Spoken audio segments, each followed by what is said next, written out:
Hello friend, good evening. দেখো আমাদের পেঁপে গাছটা কত ছোট, কি সুন্দর পেঁপে হয়েছে। আমরা পেঁপেগুলো পাচ্ছি না, এই জন্যে দেখছি যে পাকতে কত দেরি। ভীষণ মিষ্টি হয়, সেই জন্যে পাকার অপেক্ষায় রয়েছি। পারতে গিয়েও আজকে ছেড়ে দিলাম যে না না না, পারবো না। সবাই মিলে পাকা পেঁপেগুলো খাবো, সবার ভাল লাগবে, তোমাদের দেখাবো পেকে গেলে কেমন লাগে। খুব সুন্দর গাছটা, বেশি দিনের গাছ নয়, বছর দেড়েক হয়েছে এই গাছটার বয়স। দেখো কত গাছ ভর্তি পেঁপে হয়েছে।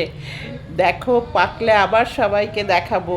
তোমাদের এই রকম ভিডিও আমি প্রায়ই দেব, আমাদের অনেক কালেকশন আছে। এইরকম সুন্দর সুন্দর ভিডিও পেতে হলে প্লিজ লাইক, শেয়ার, কমেন্ট করো, আমাকে সাপোর্ট করো। Hello friend, stay blessed, stay happy. সবাই ভালো থাকো, সবাই কিচেন গার্ডেন করো, কিচেন গার্ডেন দেখতেও সুন্দর লাগে।